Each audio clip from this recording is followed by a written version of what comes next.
Hi there, this is Angel Rivera, the Itinerant Librarian, and I'm coming with another Under 5 review where I tell you about a book and help you decide if you want to read it or not in under 5 minutes. Today's selection is Brian Keene's End of the Road, which is a nonfiction collection. I will show you the cover, but it came through into a library loan, and the libraries decided to put like 2 or 3 layers of paper on top of the covers that I can't really pull out, so sorry about that. But definitely well worth it. Let me tell you a little bit about it. And I'm going to be reading from my notes. This was a book that I saw mentioned on social media. I don't remember who exactly pointed the book out, but it caught my eye. I decided to read it, and I'm glad that I did.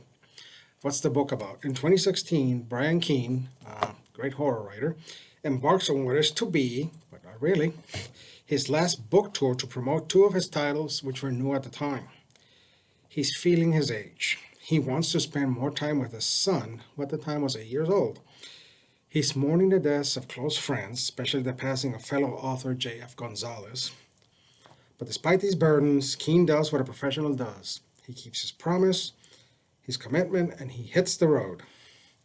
Much like the Johnny Cash song, Keene goes everywhere, or at least a lot of places in the U.S., from sea to shining sea. As he's traveling, he's writing a column, a series of essays about the tour, and this book collects the essays. It's also a great read. The book is not just a memoir and a travel book. Along the way, he reflects on his long journey as a writer. He looks at the history of the genre, which is a history that he has helped shape a good part of it. He discusses the book publishing trade and how it has changed over 20 years. He's seen the genre go up, go down, come back up again, and he writes about it clearly with a bit of humor here or there, and with the experience of an elder sharing life lessons, lessons that are often learned the hard way. His writing can be serious, blunt, straight shooting, no nonsense. He also shows some humor, and at times the writing can be very moving. He can make you feel the sad moments, and at times the writing is also very evocative. He covers a lot of ground in the book, but it just draws you in and you keep reading. When he writes about his writer friends and the horror community, you wish you were there in such good company. If you're already a fan of his fiction, you will probably like this. If you're like me and you enjoy reading and learning about books, about writing, about the publishing trade, this book is a good option.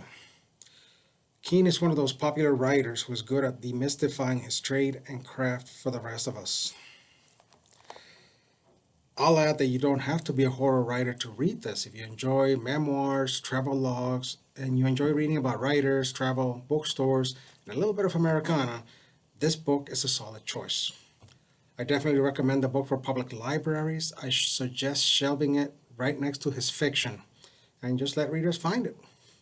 With the cover and the road trip theme, this can also be a great book for displays on travel and road trips.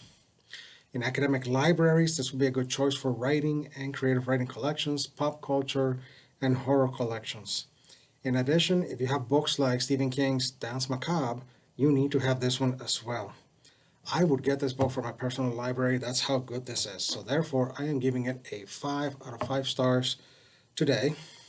Again, the book is End of the Road by horror writer Brian Keene. Once more, in the words of Walter Mercado, mucha paz, mucho amor. Thank you for watching. Bye-bye.